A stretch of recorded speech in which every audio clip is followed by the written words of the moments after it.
yang hanya pantas untuk dihancurkan kepada Allah Rabbul Aziz sebagai wujud rasa syukur kita dan juga rasa cinta kita kepada karena apa yang kita miliki, semua apa yang kita dapatkan, semua hanya faktor. Semoga kita semua di sini, semoga hidup kita, amal ibadah kita dan apapun yang kita lakukan selalu berada di dalam ridhonya. Amin ya rabbal alamin. Selamat pagi teman-teman semua dari SDN 2 Wadudi dan juga dari SDN 1 Metro. Yang pertama saya ucapkan terima kasih atas kehadiran teman-teman yang telah bersedia menjadi undangan dari kami untuk acara diseminasi tentang budaya positif. Ya, ini pertemuan yang sangat bermanfaat bagi kita semua di mana dalam mengajar kepada anak didik. Tapi saya mohon maaf untuk ada kesalahan teknis, adalah sedikit layanan tidak bisa tampil, jadi kita manual saja nanti penjelasannya. Untuk materi sudah saya kirimkan di grup WA. Jadi teman-teman bisa melihat di WA masing-masing untuk mengikuti materinya.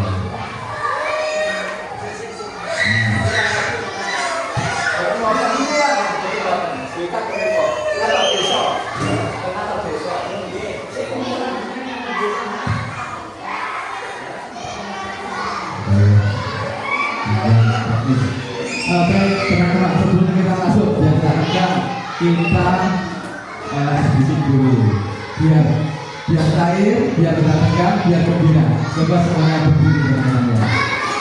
Ini saya ada lagi. Pa ini artinya panjang ya. P artinya pendek. Ini panjang, ini pendek ya. Panjang, pendek.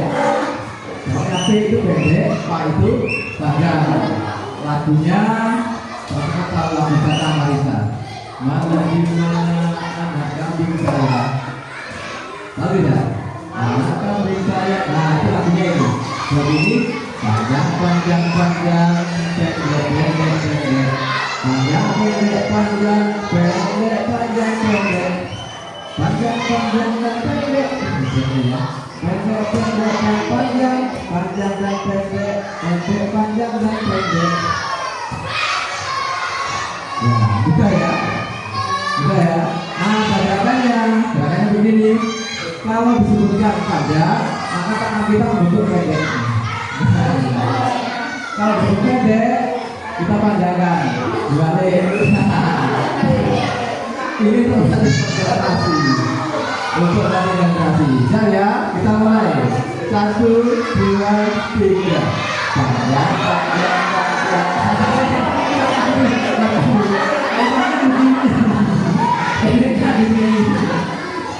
Kembali lagi 1, 2, 3. Panjang panjang panjang, pendek pendek pendek, panjang pendek panjang, pendek panjang pendek, panjang panjang dan pendek, pendek pendek dan panjang, panjang dan pendek, pendek panjang dan pendek.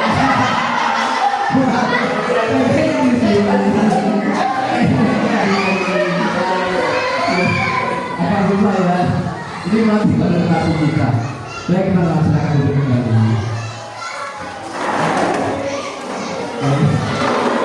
Saya punya satu pertanyaan untuk kita semua. Kita semua punya anak ya? Punya anak. Semua punya anak, kecuali ibu. Kita bayangkan, panjenengan lebih suka anak kita itu menjadi anak yang penurut atau anak kita itu jadi anak yang bertanggung jawab terhadap dirinya sendiri. Berjawab ya. Ada bedanya ya, kalau penurut. Hendra, coba itu tempat duduk dirapikan, dia pergi. Hendra menyapu, itu kalau anak penurut. Kalau anak punya tanggung jawab, dia bangun, langsung merapikan tempat tidur, langsung menyapu. Nah, jadi sama kita ya, baca dulu sama.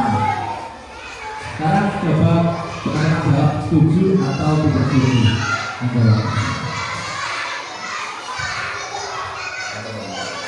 iklan, iklan kopi itu bisa.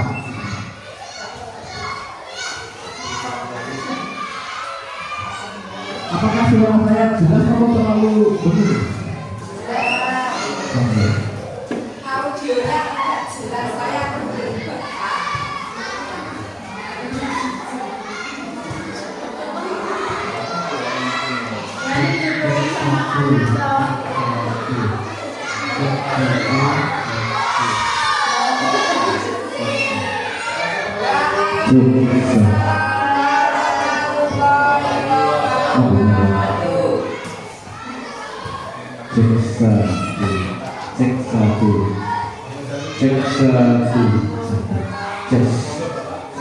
Jelas gini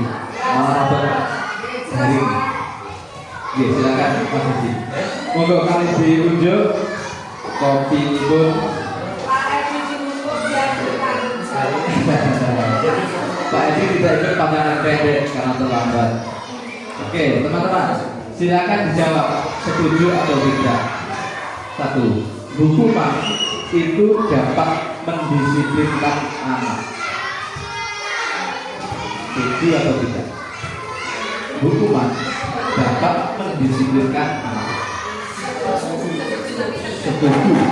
Setuju tapi tergantung hukumannya. Oke, hukuman yang bagaimana yang mendisiplinkan?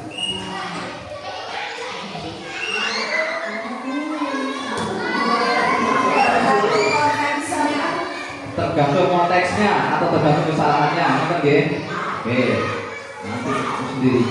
Kedua, pemberian hukuman yang positif seperti membaca dan membersihkan halaman sekolah dapat meningkatkan disiplin anak. Setuju atau tidak? Setuju semua. Oke. Ketiga, memberi penghargaan dapat meningkatkan motivasi anak. Kadang-kadang tidak di sana. Oke. Tidak akan saya jawab, nanti kita ketemu sendiri. Baik. Di pagi hari ini kita akan belajar tentang disiplin positif dan nilai-nilai universal.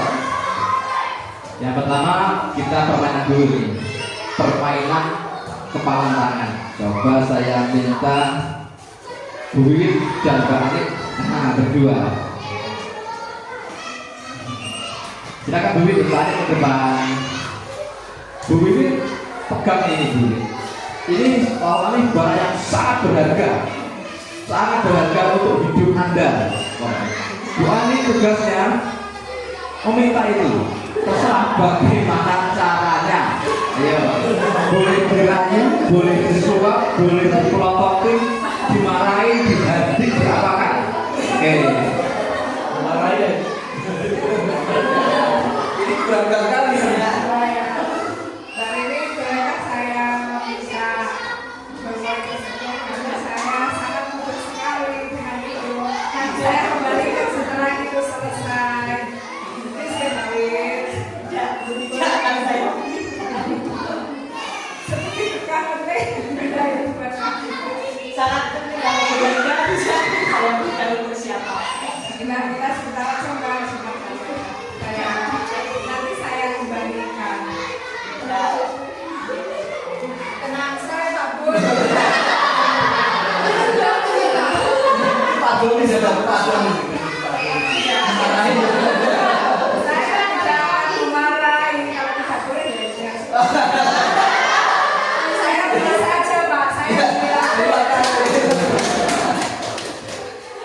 Baik, silakan. Itu ya. Betul. Jadi kita sebagai manusia dewasa, kita sudah dewasa sehingga kita punya kontrol diri ya, punya kontrol diri yang kuat sehingga diserang seperti apapun dirayu yang belum dihukum, belum dihadir tapi ya. Nah, kalau kita orang dewasa itu akan tergerak jika ada sesuatu dari dalam diri kita. Tidak peduli dari luar seperti apa, tapi kita punya kontrol untuk mau atau tidak mau. Ya, betul. Anak-anak juga seperti itu, teman-teman. Ya, anak-anak juga seperti itu, cuma mereka levelnya masih bisa, ada kecenderungan untuk bisa kita kendalikan, ya. Nah, tapi pada prinsipnya semua manusia itu tergerak bukan oleh orang lain, tapi oleh dirinya sendiri. Itu materi kita yang pertama, yaitu tentang teori kontrol. Ya. Jadi sebenarnya ada ilusi tentang teori kontrol. Ilusinya apa? Ilusi bahwa kita itu bisa mempengaruhi orang lain, bisa mengontrol orang lain. Nah, bukan mengontrol tapi mengontrol orang lain. Itu ilusi, ya. Seorang suami bisa mengontrol istri, itu ilusi. Sebenarnya tidak. Seorang istri bisa mengontrol suami, orang tua bisa mengontrol anaknya. Itu semua ilusi. Sebenarnya yang bisa mengontrol diri kita itu hanya diri kita sendiri. Yang bisa mengontrol mereka ya hanya diri mereka sendiri. Nah, itu namanya ilusi kontrol. Itu yang pertama yang kita pelajari pada pagi hari ini. Yang bisa kita lakukan apa? Hanya mempengaruhi itu.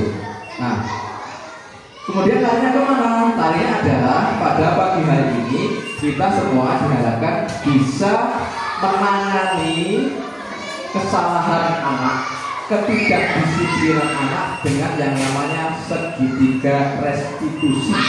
Nah, seperti apa ya segitiga restitusi itu? Nanti kita belajar di belakang. Tapi untuk mencapai ke segitiga restitusi itu ada beberapa hal yang harus kita pahami. Yang pertama tadi tentang teori kontrol. Yang pertama, tentang teori kontrol bahwa sebenarnya kita tidak bisa mengontrol orang lain. Orang itu akan mengontrol diri mereka sendiri. Pertama itu. Kedua, kita harus paham dengan yang namanya motivasi. Ya. Di PGSD sudah dipelajari ya, motivasi itu ada dua, motivasi eksternal dan motivasi internal, ekstrinsik dan intrinsik itu. Nah, kalau kita memberikan hukuman kepada anak itu takut melakukan sesuatu karena takut ada hukuman. Itu motivasi ekstrinsik atau eksternal atau internal? Eksternal, betul sekali. Kemudian kalau kita memberi hadiah kepada anak mau belajar sungguh-sungguh karena mau mencapai dengan bagus, karena buahnya memberi ini besok yang betul semua saya beri permen. Itu termasuk motivasi apa? Eksternal juga, ya. Nah, jika anak sudah bergerak karena dia bertanggung jawab, misalkan mengerjakan tugas karena dia sadar bahwa itu tugasnya, itu yang namanya internal, motivasi internal. Nah, kita sebagai guru harus bisa itu memasukkan motivasi internal itu kepada anak. Itu poin yang kedua yang harus kita pahami sebelum kita ke segitiga restitusi. Poin pertama tentang teori kontrol, poin kedua tentang motivasi eksternal dan internal. Ya. Kemudian poin ketiga adalah posisi kontrol. Posisi kontrol itu adalah posisi yang kita ambil dalam menghadapi anak yang berbuat kesalahan. Ada 5 posisi kontrol itu, teman-teman. Yang pertama, posisi kontrol sebagai penghukum. Misalkan ada anak terlambat, "Hei, kayu." Nah, itu posisi kontrol kita sebagai penghukum. Kata-katanya biasanya menghardik, madoni, nyeneni, ya, menyuruh sesuatu, itu penghukum. Kamu itu goblok, kamu itu selalu terlambat, kamu itu teman-temannya sudah belum sendiri. Itu posisi kontrol sebagai penghukum. Kadang-kadang terpaksa kita ambil, ada ya, tapi kita kurang. Kedua, posisi kontrol sebagai pembuat merasa bersalah. Seperti apa contohnya? Contohnya begini, ada anak sedang bermain nggak pulang-pulang, istirahat bermain nggak pulang-pulang. Kemudian gurunya berkata begini, kamu tadi loh, semua orang sibuk mencari kamu, ubur boleh sampai kemana-mana. Apa kamu gak kasihan? Itu posisi kontrol pembuat merasa bersalah. Misalkan ada anak bertengkar dengan temannya, gurunya datang, dia itu teman kamu tangannya patah sampai masuk gigi. Nah, itu kamu nanti bisa diminta uang oleh orang tuanya untuk mengobatkan. Itu posisi kontrol pembuat merasa bersalah. Ketiga, ini yang 3, 4, 5 yang sedapat mungkin kita terapkan ya. Yang ketiga, posisi kontrol sebagai teman. Sebagai teman, cirinya apa? Cirinya adalah setara. Misalkan ada anak yang rame, didekati, kamu rame ya, nanti Pak Budi repot kalau mengajar kalau kamu rame. Kalau teman-teman yang nggak kedengaran, nah, tolong ya jangan rame. Itu kita setara, jadi guru dan murid setara ya. Jadi kalau murid nggak rame, yang terbantu gurunya. Nah, sejajar itu. Itu sebagai teman. Kemudian yang keempat, posisi kontrol sebagai pemantau. Pemantau itu melihat ya, ada anak yang mencontek, melihat itu berdasarkan tapi mencontek ya, itu pemantau. Yang terakhir itu yang harus diambil terakhir kali oleh guru, namanya posisi kontrol sebagai manajer, mengatur.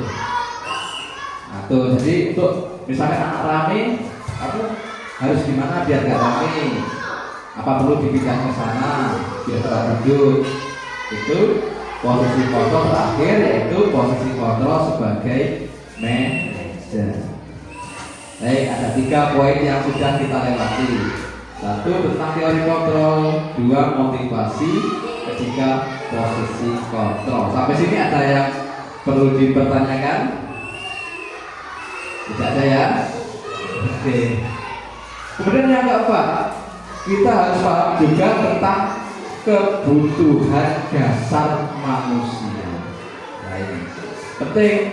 Setiap manusia, baik itu dewasa maupun anak-anak, itu punya 5 kebutuhan dasar yang harus terpenuhi. Ya.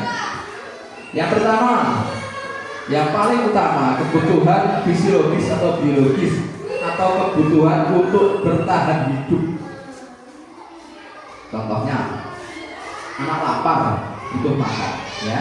Maka dia bisa saja melakukan sesuatu yang kadang-kadang salah.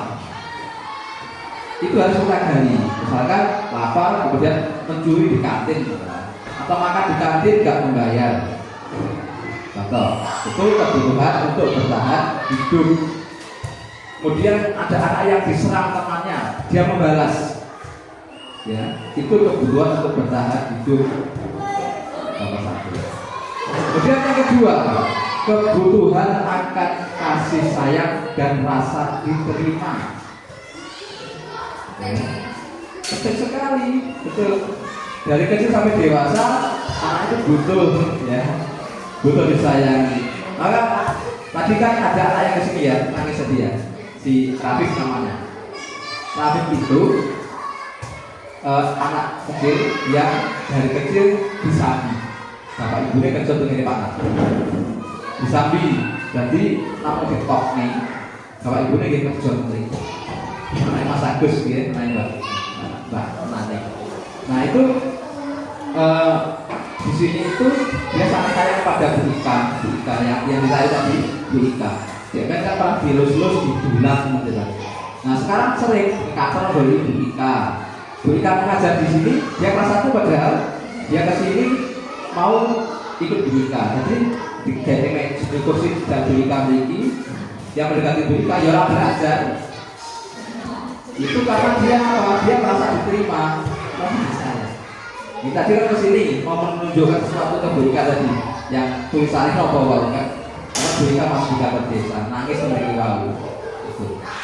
kebutuhan akan kasih sayang dan rasa diterima. Penting ini ya. Yang ketiga, kebutuhan kesenangan. Setiap orang ya dari kecil sampai dewasa butuh akan kesenangan. Maka jangan heran. Contoh nih, Pak Herman itu cukup manuk mulai batu lebih 3 juta atau 5 juta barangkali. Nah kalau orang seperti saya melihatnya, yo, nggak mati proyek 5 juta loh untuk mati, ya 5 juta. Rakyat tukang, rakyat tukangan. Tapi bagi yang bersangkutan itu penting karena dia memenuhi apa? Memenuhi rasa kesenangannya dia. Mana ya udah dipadoni? Gimana ya? Sebagai istri kalau punya suami punya kesenangan ya, dia tahu mana itu kebutuhan. Itu kebutuhan. Kemudian anak-anak dan juga manusia punya kebutuhan akan kebebasan. Bebas, butuh itu bebas. Maka jangan heran kalau anak-anak teknis itu, ya. Mereka bebas. Tank tulang, masih tulang. Jarang ya, tank masuk, masuk. Jarang kayak gitu. Karena setiap anak punya kebutuhan akan kebebasan. Nah, orang dewasa juga punya itu. Jam berapa tadi? 5 Pak? 5 ya, lengkap. Orang dewasa juga punya. Bedanya orang dewasa bisa mengontrol kapan kebutuhan itu bisa ditekan. Kalau anak belum bisa. Nah, kayak seperti itu. Baik, sekarang kita lihat kasus nih. Kasus SD 2 Wonosidi sama SD 1 Petro. Kira-kira masuk ke kebutuhan mana ya? Anak tadi ingin memenuhi kebutuhan yang mana dari lima? Yang dari SD 2 Wonosidi. Jangan tahu Pak Bila ya, sekarang kelas 6. Kan rodok bingung lah, rodok ngalung kayak rodok bingung. Kira-kira dia itu kebutuhan apa yang perlu dia penuhi? Dia memiliki kebutuhan apa? Kan rodok tipe ya sekarang ini selalu ingin jadi pusat perhatian kan? Bisa terlambat ya, santai, ngeten malah. Kira-kira dari dulunya sekarang pas sama saya ini kebutuhan apa dari 5 tadi yang ingin dipenuhi oleh si Pak Bila tadi?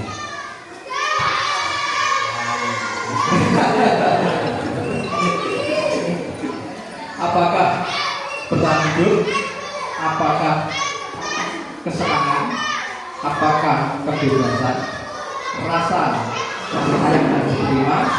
Ataukah satu saja Pak? Untuk juga dan kesenangan kebebasan. Permasalahan, oh iya permasalahan yang belum saya sampaikan. Apakah permasalahan? Kira-kira. Nah ini kita bisa memahami murid kita dulu ya. Kesenangan kita ya. Oke. Guru lagi. Kesenangan. Sepakat. Editor 1%. Puji. Dari 5 itu apa kebutuhan yang kira-kira ini dia penuhi?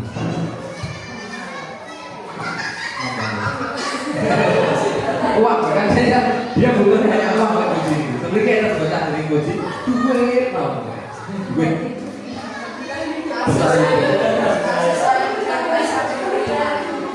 Bertahan hidup masuk kasih sayang 2 juta. Iya. Bertahan hidup sama kasih sayang ke waris berganti. Jangan tahu kelas 3 itu aura sing tukang beli ada lagi loh sing orang banyak protes.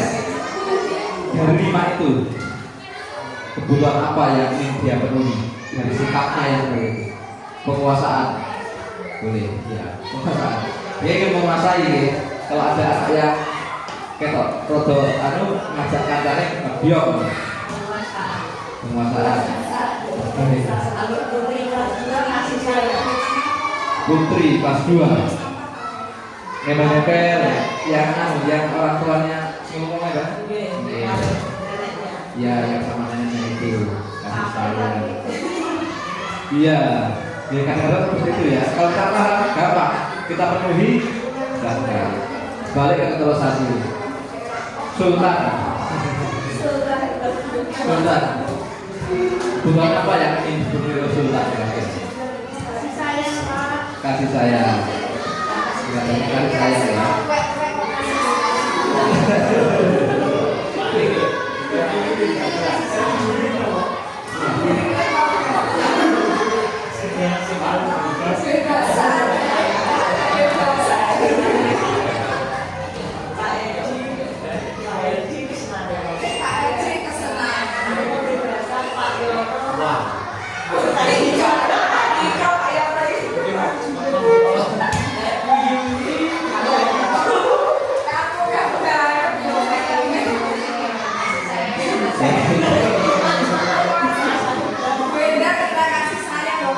Beda dengan kasih sayang.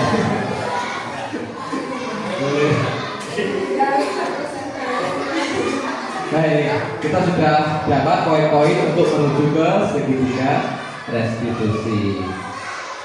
Sebelum masuk di revolusi, kita tadi kan akan berusaha untuk menerapkan disiplin ya, tapi disiplin yang positif, disiplin yang tumbuh dari diri mereka sendiri ya. Nah, dalam mengenali anak, teman-teman, kita punya 3 pilihan yang selama ini mungkin belum kita ketahui. Yang pertama pilihannya hukuman. Yang kedua namanya konsekuensi. Yang ketiga namanya restitusi. Ya. Bedanya apa? Hukuman, konsekuensi, dan restitusi itu.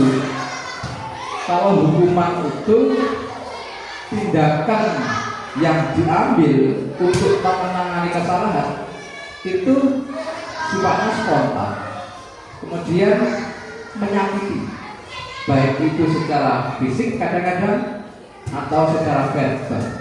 Ya. Yang dilukai kadang-kadang hatinya, kadang-kadang tubuhnya. Contohnya gimana?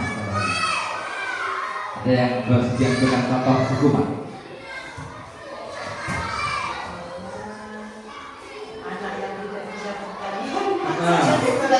Anak yang bisa sore. Contohnya itu pengalaman pribadi ya. Ya, fisik juga ya, contohnya kok. Badannya sakit sampai tua. Betul. Itu hukuman. Ada nggak hubungannya? Apakah kalau sudah pakai sholat langsung apal perkalian? Tidak. Itu ciri dari hukuman.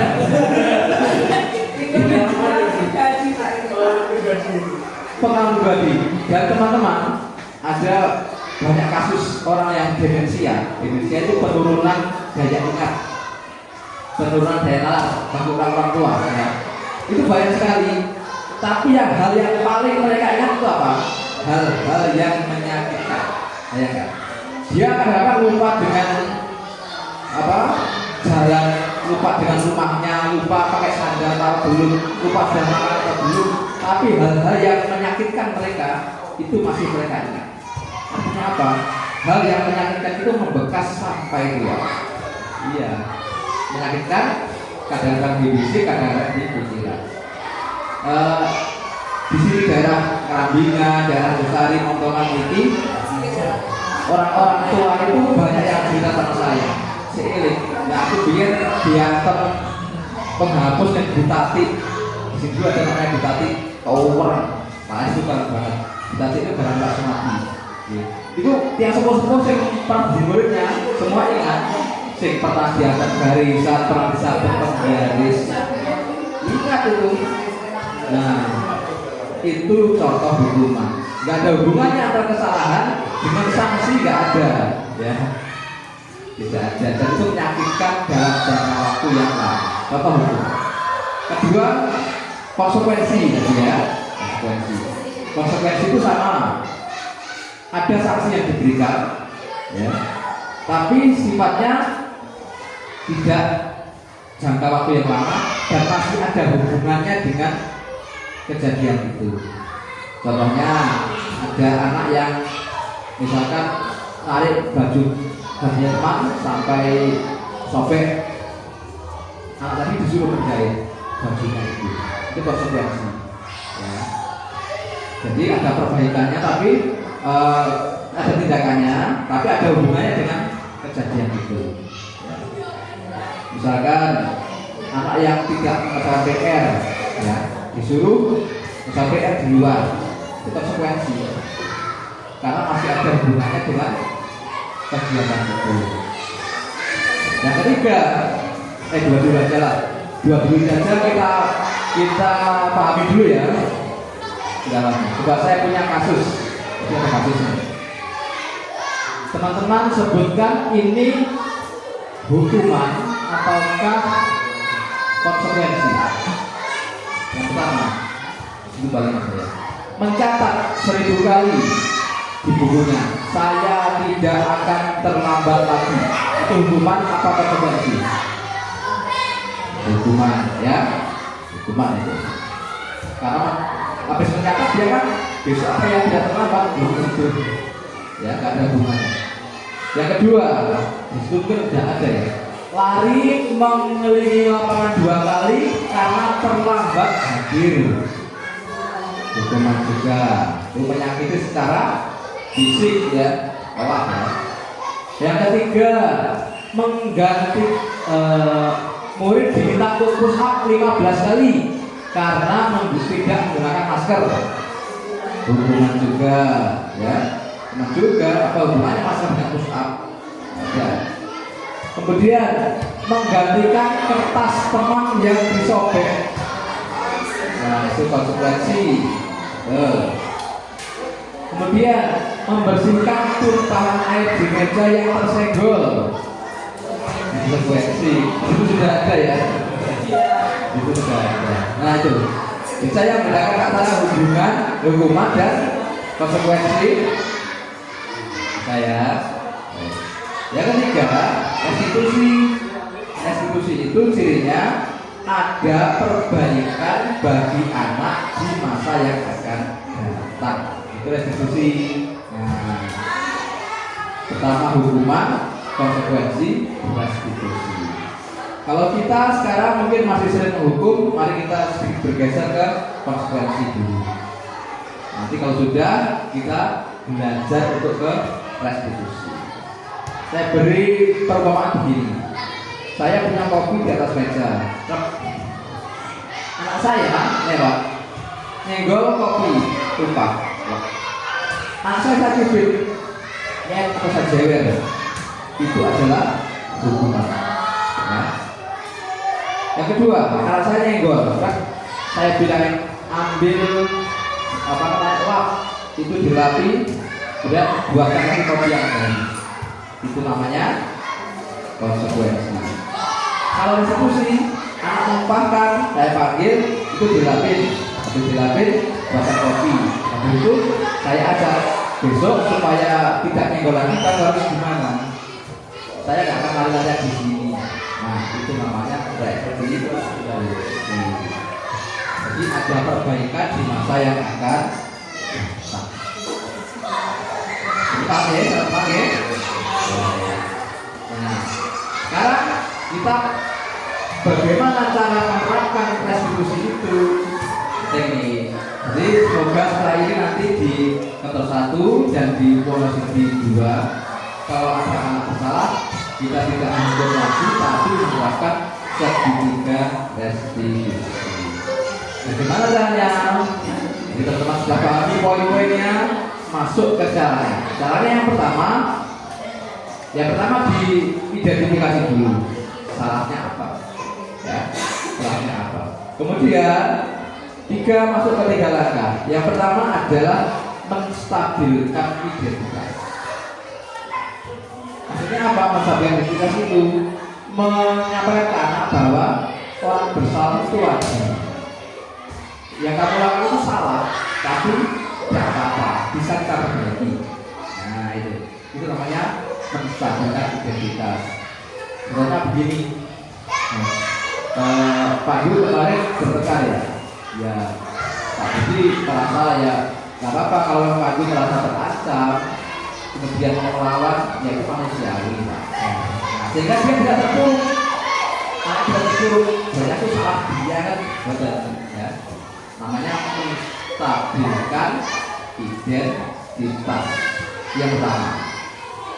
Yang kedua, yang kita lakukan adalah memvalidasi tindakan salah. Maksudnya apa? Maksudnya anak itu tahu bahwa dia itu memang bersalah, ya. Sadar akan kesalahannya. Kalimatnya bagaimana? Kalimatnya begini, ditanyakan, kamu tahu nggak itu perbuatan kamu itu benar atau salah? Dia salah. Salahnya apa kira-kira? Nah, itu namanya memvalidasi tindakan salah. Yang ketiga baru mengingatkan tentang keyakinan. Nah, nanti apa yang harus kamu perbaiki? Ini Pak, saya akan begini ya. Kemudian keyakinan kelas apa yang kamu langgar? Tiga langkah itu dieksekusi oleh guru dalam menerapkan segitiga restitusi. Nah, untuk itu perlu dibuat dulu namanya kesepakatan kelas. Sehingga bisa misalkan anak-anak melanggar apa yang mau dilanggar. Oh ini jelas. Kalau sudah pernah bikin poin kesepakatan kelas. Saya yakin teman-teman sudah buat semua gitu. Kalian sudah buat semua. Di WhatsApp juga, di kelas juga sudah. Ya. Mungkin ada yang belum, silakan untuk segera apa ciri kesempatan yang baik? Yang pertama kalimat positif ya. Kalimat positif itu contohnya misalkan untuk datang pagi, jangan ditulis tidak akan datang terlambat, tidak, tapi tulislah akan datang tepat waktu. Sama atau isinya sama tapi kalimatnya positif. Mengapa harus demikian? Karena otak manusia itu disetting untuk merespon hal-hal positif. Contoh begini ya, teman-teman tenang dulu. Saya beri instruksi. Tolong teman-teman ya, jangan memikirkan tentang gajah. Oke, sekarang saya tanya, apa yang ada di pikiran teman-teman? Mesti pikir gajah. Kalau sudah salah kan tadi? Bisa larang ya betul. Itu otak kita seperti itu. Loh, bagaimana caranya biar gak mikir gajah? Ya sarankan saja, teman-teman, tolong pikirkan tentang ayam. Loh, kan enak. Beda kan? Beda. Tuh, otak kita jadi seperti itu memang, ya. Jadi misalkan ada anak mau berjalan ya, mau sepedaan, diguling, hati-hati, ojo nanti nabrak wit. Maka yang dipikirkan adalah pohon, dia yang gue tak hindari. Dia akan mikir jalan, dia akan mikir jalan. Nah, itu kalimat negatif namanya. Malah akan malah kejadian terus sih. Orang nabrak wit nih di bawah busuk, berbuat nih golongan ini jalan. Baik, teman-teman, saya kira materi kita hanya itu. Sebelum kita simulasi praktek segitiga restitusi, adakah yang ingin ditanyakan? Ada saja. Monggo Kak duduk. Silakan Mas Edi. Terima kasih waktu yang diberikan.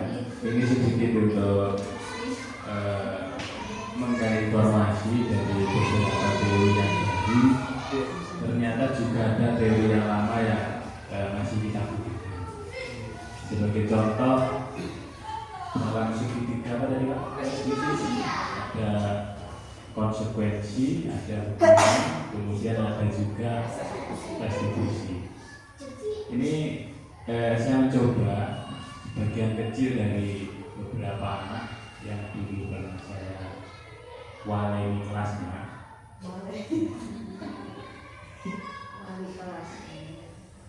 Ini saya coba kita buat sepakatan, namun sebelum jauh-jauh hari kita tampilkan seperti kita dari sini ini, tapi hanya kesepakatan berupa lisan. Di dulu pada tahun 2021 ketika saya masih di kelas 4 itu, ya beberapa anak saja untuk bahwa dalam kehidupan sehari-hari ini kita tidak boleh berkata-kata kotor, sebagai contoh misuh-misuh dan begitu Pak. Kemudian kalau kedapatan ada teman-teman dan anak-anak misuh-misuh, ini kita buat kesepahaman dan kesepakatan harus menebus dengan kata-kata istighfar sebanyak 50 kali misalnya. Ini pernah laksanakan. Kemudian dampak kesananya, ya memang ada anak-anak yang setelah misuh-misuh itu istighfar kok mari gitu karena ini masuk kategori hukuman, konsekuensi apa termasuk restitusi misalnya begini. Ini satu contoh. Terima kasih. Terima kasih Pak Edi atas yang disampaikan tadi. Sudah luar biasa, saya apresiasi. Sudah buat kesepakatan kelas ya, dan sudah dijalankan juga. Nah, menurut teman-teman yang lain, apa yang bersama Pak Edi tadi? Anak berkata kasar, kemudian dia menebus dengan istighfar 50 kali. Itu hukuman, konsekuensi atau restitusi? Konsekuensi ya. Itu konsekuensi. Baik. Untuk ke arah restitusi bagaimana? Nah, untuk ke arah restitusi, kalau konsekuensi sudah terpenuhi, tinggal dipanggil anaknya, ditanya. Nah, ditanya. Kita cari kelima kebutuhan dasar manusia tadi. Kamu tadi ngapain? Berkata kasar Pak. Oh, kenapa kamu harus berkata kasar? Kebutuhan apa yang mau dia penuhi dari 5 tadi? Ya, misalkan saya biar saya senang seperti itu. Dia menyampaikan. Nah, kemudian oke, sekarang kamu sudah berkata kasar dan sudah menjalankan konsekuensinya. Untuk ke depan kamu mau berkata kasar lagi apa enggak? Nah, untuk tidak berkata kasar lagi, kira-kira kamu harus bagaimana? Nah, itu sudah restitusi Pak. Tinggal satu tangga lagi menuju restitusi. Jelas sekali. Yang jelas hukuman sudah kita hilangkan, sudah sampai pada konsekuensi, tinggal satu langkah ke restitusi. Itu sudah settingan ya sudah, tapi Iya. ternyata keterangannya Keceplosan.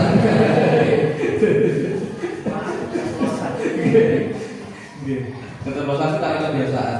Iya, karena kebiasaan. Kebiasaan itu karena di rumah mungkin seperti itu. Nah, untuk dia di rumah tidak seperti itu, nah itu yang kita diskusi. Kita kebiasaan langkahnya gitu. Oke, ada lagi.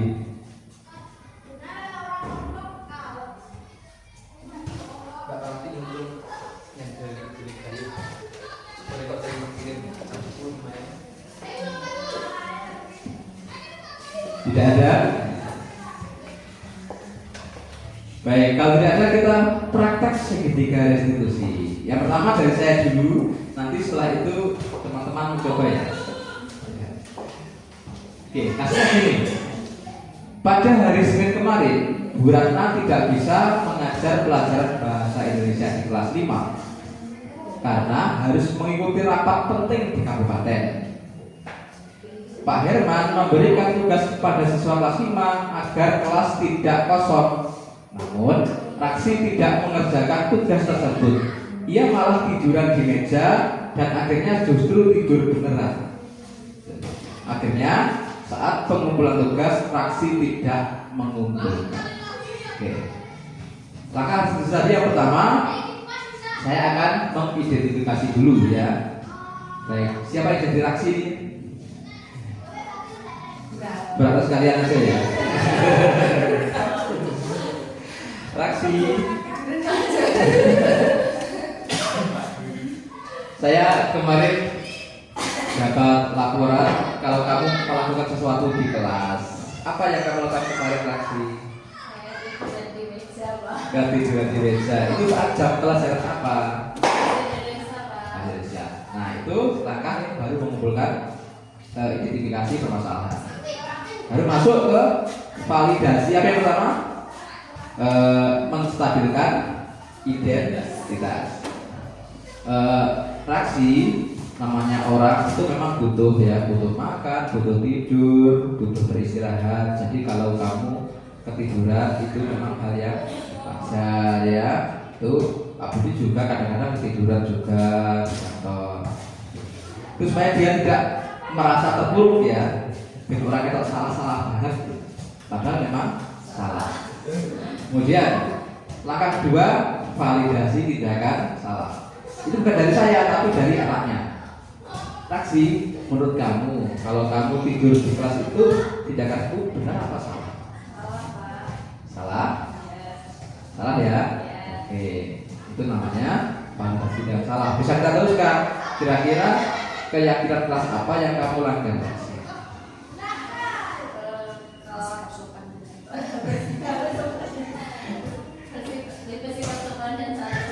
Bersikap sopan dan santun. Oke, nah itu langkah kedua, memvalidasi tindakan.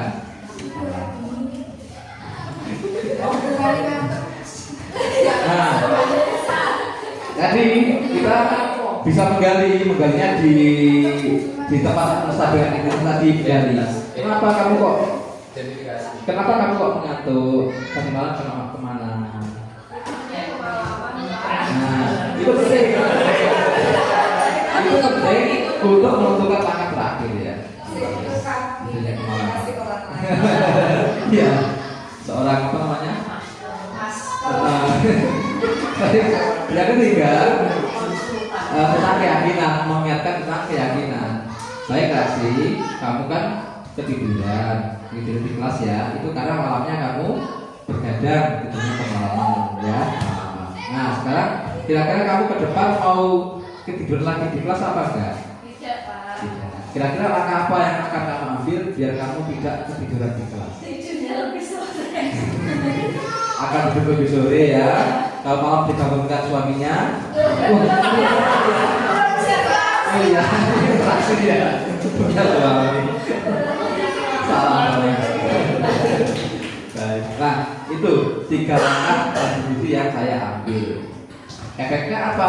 Efeknya adalah kalau memang efektif ya, kalau kita kontrol maka reaksi tidak akan ketiduran lagi. Nah, itu pengganti dari hukuman. Daripada tahu-tahu saya panggil, kasih kamu kemarin di kelas ya. Iya, sekarang push up 10 kali. Nah, kan nggak nyambung juga dengan kesalahannya, dan dia akan tersakiti seumur hidup. Oke, kita gambaran ya. Bagaimana menerapkan segitiga restitusi?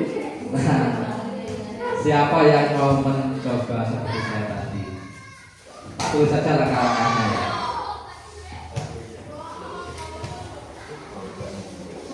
Ini yang perannya, ini identifikasi sama.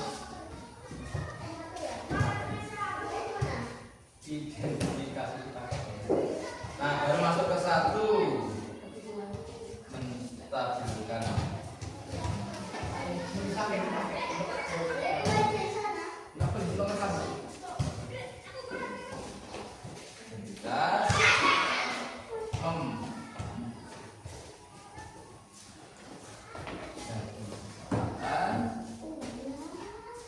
Yang ketiga apa? Menanamkan keyakinan ya.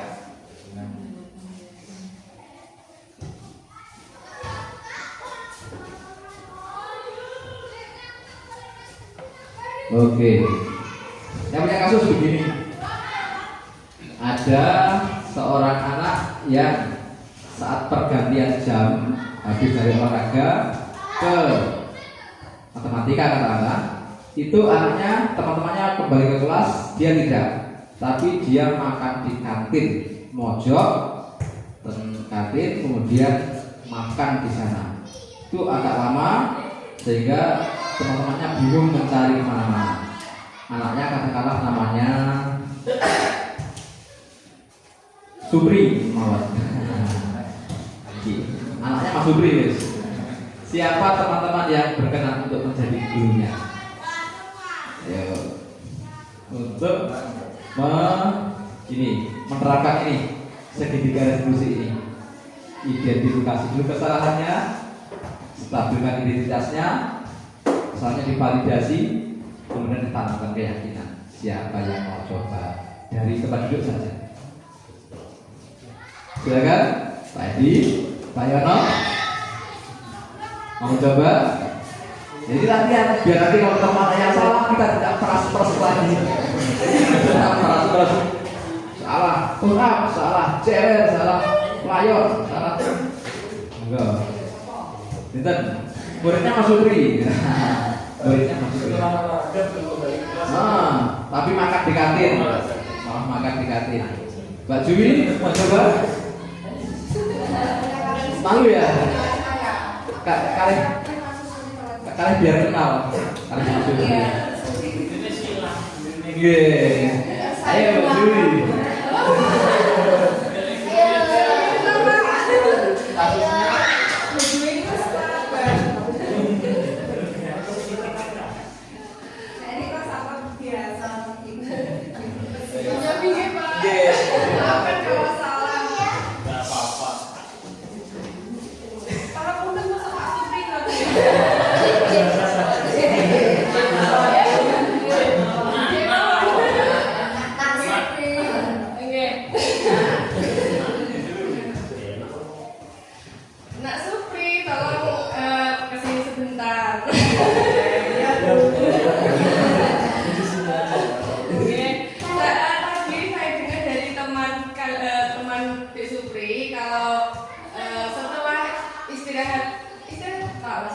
Setelah olahraga tidak kembali ke kelas, kemudian Supri itu ke kantin, padahal waktunya sudah waktu pelajaran.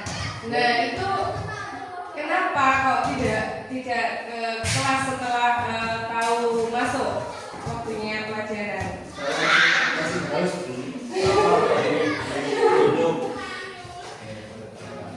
Apakah tadi Supri tidak membawa air minum, karena kan seharusnya membawa minum saja kalau waktunya juga waktunya penjas. Bawa tapi sudah habis. Laporan panas tapi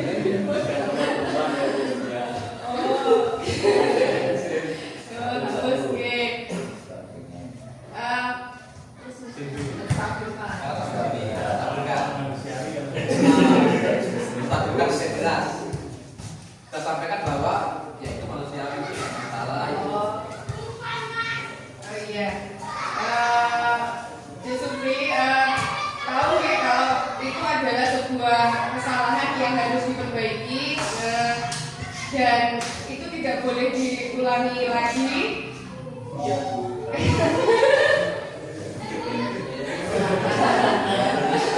Dengan Pak Kolombi. Oke, lanjut saja. Tadi sudah sini ya, sini ya. Oke, sekarang tinggal di sini. Yang kita lewati ternyata, nggak apa-apa. Oke, 3, menerangkan keyakinan. Iya. Oke. Bahwa nanti kalau waktu yang akan ya.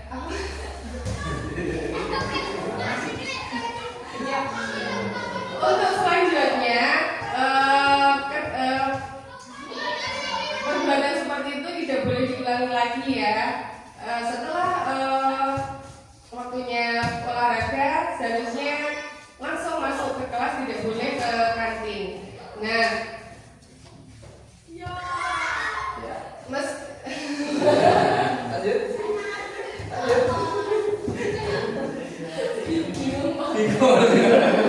Oke.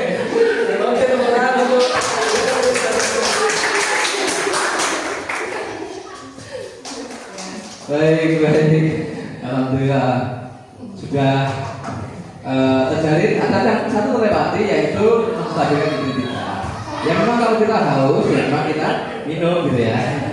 Itu terlewati itu. Kemudian untuk kesini, ini kita ambil dari sini. Jadi kan tadi Bu Jui sudah menggali masalah, menggali apa? Kenapa kok kamu berbuat begitu? Karena air minumnya habis ya. Tadi bawa tapi habis. Nah itu yang kita gunakan untuk sini. Nah, gimana? Untuk ke depan biar nggak habis, apa yang harus dilakukan oleh Di Supri? Nah gitu. Mungkin akan membawa lebih banyak.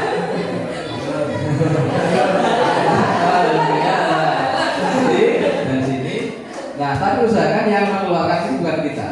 Jadi ke depan kamu harus begini, nah, tapi anaknya ya, anaknya dipancing biar dia punya kepemilikan atas keyakinan ini. Jadi keyakinan ini milik dia, bukan milik kita. Jadi dia yang menentukan. Jadi kalau itu saya bukan, saya akan membawa yang lebih banyak biar tidak habis. Nah itu kiri kan. Wah ini enggak.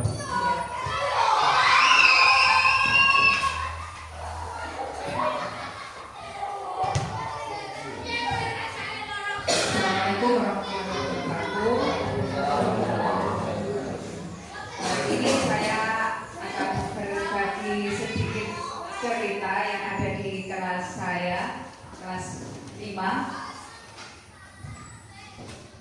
Ini sepertinya ada kaitannya dengan segitiga restitusi.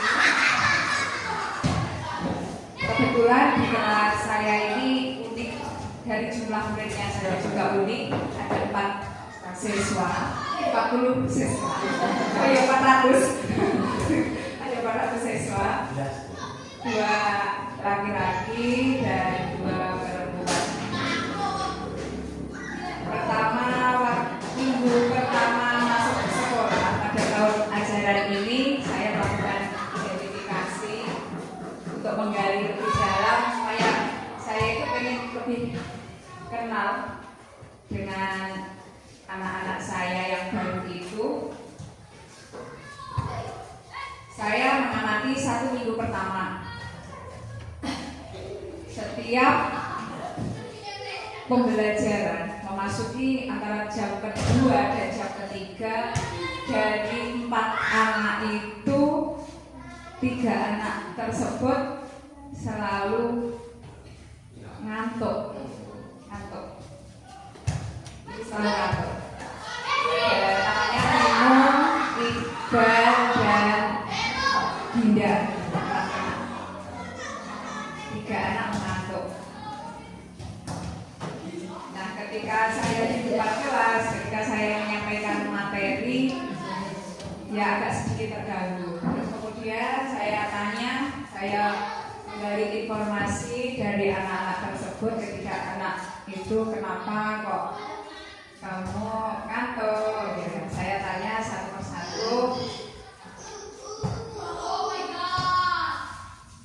Saya tanya, bangunnya kamu jam berapa, Pino? Kan Pino menjawab, saya bangunnya jam 6.35. Berarti setengah 7 lebih. Terus kemudian yang satu lagi itu, kamu bangunnya jam berapa? Saya bangunnya setengah 7 lebih, Bu.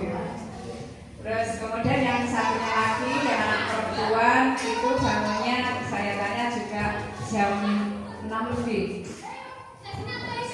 Setelah itu saya gali informasi lagi,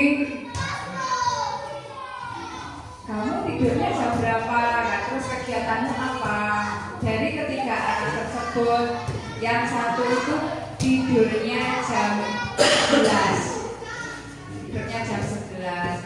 Terus apa yang kamu lakukan kok sampai tidur jam 11? Saya main game, Bu. Terus yang satunya lagi ada yang melihat televisi. Terus yang satunya lagi juga bermain game. Tidurnya lebih dari jam 11. Oh, yang satu bangunnya tidurnya jam 9. Kemudian setelah besoknya lagi masih ngantuk lagi. Terus saya suruh, coba kalau kamu ngantuk, apa yang akan kamu lakukan? Saya mau cuci muka, Bu. Iya, monggo silakan cuci muka dulu. Dari ketiga anak secara bergiliran keluar kelas itu cuci muka. Kemudian saya biarkan lagi, besoknya lagi masih ada yang ngantuk lagi. Dari ketiga anak itu ada 2 anak yang ngantuk. Lalu kemudian saya mengambil langkah, memberikan apa itu, motivasi terhadap ketiga anak tersebut karena saya sudah tahu permasalahannya. Tadi ada yang tidurnya jam 11 bermain game, kemudian bangunnya kesiangan, lalu di sekolah juga masih mengantuk. Kemudian setiap sore hari setelah maghrib itu saya cek, saya selalu anak dengan anak-anak kegiatan apa, terus saya kemudian jam 9 itu juga saya cek lagi, saya telepon, bahkan saya telepon apa yang kamu lakukan, hasil apa belum, ternyata ada yang sudah, juga ada yang belum. Setelah 3 minggu berlalu, setiap itu saya telepon, setelah maghrib saya telepon, jam 9 juga saya telepon, dan pagi harinya setelah sholat subuh saya berusaha WA juga dan saya kolek juga pada ketiga anak tersebut, kedua anak karena yang satunya lagi HP-nya rusak. Pada kedua anak tersebut ternyata HP-nya langsung diangkat, berarti kan sudah bangun. Nah itu sepertinya masuk ya Pak ini dalam segitiga restitusi ini. Masuk semua. Nah, Tinggal yang ini nanti di. selain itu saya juga memberikan motivasi bahwa kalau bangun pagi itu lebih membuat badan kita juga sehat, apalagi sebelum subuh kita sudah mandi dulu, posisi bangun posisi subuh harus sudah mandi, lalu persiapan untuk ke sekolah dan lain-lain. Itu setiap pagi, setiap di sekolah saya selalu ingatkan. Pada minggu-minggu ini alhamdulillah anak-anak saya ketika saya masuk kelas ada perubahan dari ketiga anak tersebut. Nah, mungkin apakah yang ingin saya tanyakan, apakah langkah-langkah yang saya ambil dan langkah-langkah yang saya ambil dan saya terapkan pada anak-anak tersebut itu sudah masuk dalam segitiga restitusi atau belum? Jika belum, saya minta sarannya dari Pak Budi. Demikian, terima kasih atas perhatiannya. Terima kasih Bu Ani. Mendengar apa yang sudah Bu Ani sampaikan tadi sudah terlampaui semua gitu, dari 4 langkah ini, 1 langkah pendahuluan ini sudah bertanyain kamu bangun jam berapa, tidur jam berapa, sebelum tidur apa yang saja. Ini kan di sini tempatnya sudah dilakukan. Kemudian ini juga sudah dilakukan ya. Yang belum menurut saya adalah ini, ya orang ngantuk itu biasa. Memang kalau malamnya begadang pasti ngantuk. Nah seperti itu biar mereka tidak merasa bersalah. Nah dan itu sudah dilalui yang ini, kecuali yang ini ya mungkin. Tapi yang lain sudah dilalui semua oleh Bu Ani, termasuk terutama yang ini. Nyatanya sudah jalan. Dan satu langkah lanjutan dari sini adalah monitoring teman-teman. Monitoring dan ini sudah dilakukan oleh Bu Ani. Memang segitiga restitusi ini tidak akan berarti tanpa monitoring. Setelah selesai dimonitor, dulu tadi di WA, ya tadi itu monitoring. Ya, misalnya kita kesalahan yang umum di sekolah, yang monitoringnya di sekolah. Misalkan anak tadi anak yang jajan tadi, yang monitoringnya setelah ini gimana, masih jajan di kantin atau tidak. Dan itu sudah dilakukan semua oleh Bu Ani. Jadi menurut saya apa yang dilakukan oleh Bu Ani itu sudah melampaui segitiga restitusi. Bagus sekali. Nah itulah teman-teman yang akan kita tuju. Ya. Kalau kita memuaskan dahaga kita akan penguasaan saja. Kita ingin menguasai, kita ingin marah-marah. Anak yang ngantuk tadi diganti padoni sekolah ngantuk air, bagi apa tukang main sepi. Kepuasan kita belum begini. Tapi apa efeknya untuk anak? Apakah mereka jadi nggak ngantuk lagi? Ya pada saat itu nggak ngantuk di padoni. Besok dia bakal ngantuk malih. Kenapa? Akar masalahnya nggak ketemu. Tadi main gamenya tadi hidup malam nggak ketemu. Nah, tapi karena sudah di restitusi, maka ketemu. Oh, masalahnya mereka itu tidurnya terlalu malam. Karena apa? Karena main game ketemu. Nah, itu yang kita perbaiki sehingga endingnya di sekolah jadi tidak ngantuk lagi. Kan yang penting endingnya loh. Nah, kita sebagai guru yang penting bukan marahnya, tapi endingnya perbaikan siswa. Ya kadang guru zaman dia marahnya itu yang penting. Apalagi ngomongin masalah di sekolah, motif saya perlu nggak ben? Masalah benar ya. Marahnya itu yang penting, penguasaan yang nomor satu. Bocah orang di karo guru ki berdegel dengan hati, guru pokoknya. Kadang-kadang biar sebagainya. Itu sudah zaman dulu, sekarang kita pakai yang ini. Sepakat ya setelah ini. Tapi ini teman-teman, semakin semoga masuk saja ya Bapak. Semakin kecil anaknya agak perlu ekstra penanganannya, ya. Semakin besar, kelas 6, kelas 5, kelas 4 terus enak sih ya. Kalau kelas 3, kelas 2, kelas 1 ini agak ekstra. Bahasanya harus lebih sederhana, ya. Betul banget ya. Ditakoni, kadang-kadang ya ditakoni dapat polos sekali kelas 1, 2, 3 itu. Tapi harus kita lalui. Kenapa mangkok anu nangis? Bisa, kenapa kok nangis? Karena saya pukul bu, kelas ini kan, pukul ya. Langsung masuk barang berikan tanya badan. Tapi kita tanyakan dulu, kenapa kok kamu pukul? Pakai bahasa kelas 1 ya, ya beda ya. Kalau malah nggak kelihatan. Kelihatan tuh. Itu teman-teman. Sepakat ya, setelah ini kita tangani anak yang bersalah dengan segitiga institusi ya. Misalnya kita tadi kan ditambahkan dengan masalah-masalah yang kebetulan memudahkan kita untuk mengidentifikasi. Tapi dalam kenyataannya, kita di sekolah ini tidak mesti kita bertanya kepada anak itu langsung dijawab dengan jujur. Misalnya, kamu hari ini kok tidak mengerjakan PR? Ya kemarin itu saya lupa gitu. Itu kan kata-kata jujur. Kemudian ada juga yang menjawab, ya tidak apa-apa, tidak mengerjakan PR. Loh, kok tidak mengerjakan tidak apa-apa? Ya tidak apa-apa. Misalnya begitu. Ini kan termasuk kita nanti akan kerepotan dalam mengidentifikasinya. Kenapa?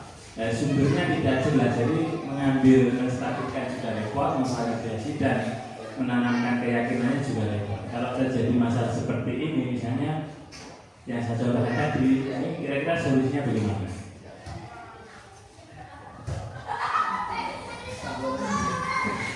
Baik, terima kasih Pak Edi. Jadi saya sebutkan dari tulisan Pak Edi, dari langkah yang kita ambil itu ada pro dan kontra. Pro ini anak-anak yang mau bekerja sama. Kita kalau ini jujur dan obatnya. Ini adalah anak yang melawan, anak yang melawan. Sehingga kalau melawan, maka melawan atau berbohong, melawan atau berbohong, maka di sini kita akan salah. Di sini kita akan salah, dan sampai sini kita akan salah ambil langkah ya. Tapi ini harus dilakukan. Jadi dengan anak berbohong, ya. Misalkan anak berbohong, maka ya tetap saja kita selama kita tidak tahu bahwa itu berbohong, ya tetap kita ambil langkah sesuai yang ini. Kita terangkan keyakinan, solusinya itu tetap dari identifikasi ini, walaupun dia berbohong. Efeknya apa? Pasti ini tidak akan terselesaikan. Contoh seperti misalkan kalau sebuah tadi, anak tadi jujur ngomong tidurnya kemalaman. Tapi kalau anaknya nggak jujur, kalau dia bilangnya saya bangun pagi, kamu tidur jam berapa? Jam 9 atau jam 8. Maka langkahnya pasti akan salah. Tapi tetap itu yang harus kita lakukan, walaupun dia berbohong. Walaupun dia berbohong. Karena dasar kita apa di sini? Nah, mungkin guru bisa mengambil langkah-langkah tambahan kalau ternyata ini tidak terselesaikan. Misalkan sudah kita lakukan kok tidak berubah, berarti pasti di sini bohong. Ya. Maka guru harus mencari info dari sekitar, dari teman, konsultasi dengan orang tua dan sebagainya. Kalau ini sudah diambil dan ini ternyata selesai, berarti dia tidak bohong. cirinya. Kalau ini diselesaikan pakai ini tapi ini kok tidak berhasil, berarti dia bohong di awal.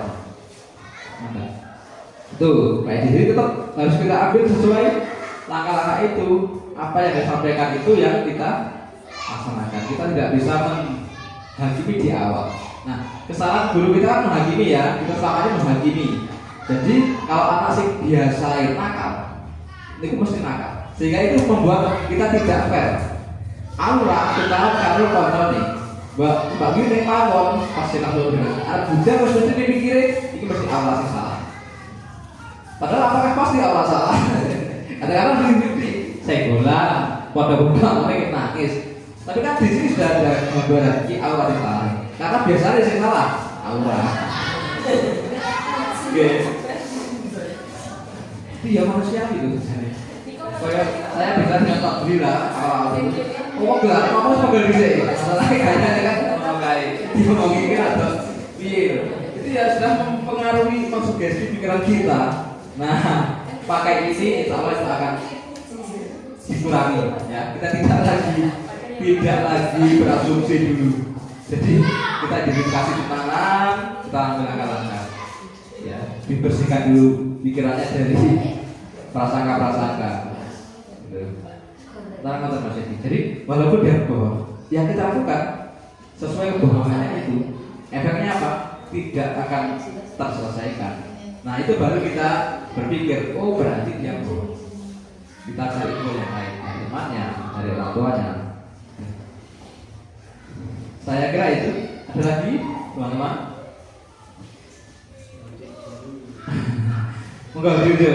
Baik, kalau tidak ada, saya kira cukup sekian apa yang perlu saya sampaikan. Semoga bermanfaat untuk kita semua ke depan ya. Semoga setelah ini dari SD kelas 1 maupun SD kelas 2 tidak ada kejadian ya, walaupun sama tidak ada sih kejadian orang tua butuh ke sekolahan gara-gara anaknya diapakan. Tapi yang ada adalah suasana aman dan nyaman ya, karena semua anak terlayani dengan baik ya. Masalah-masalah anak terlayani dengan baik ya. Dan teman-teman harus ingat bahwa kalau kita terapkan ini bukan hanya masalah di sekolah yang terselesaikan, tapi juga masalah di rumah, masalah anak itu secara keseluruhan ya. Dan ke depan anak itu akan diperbaiki.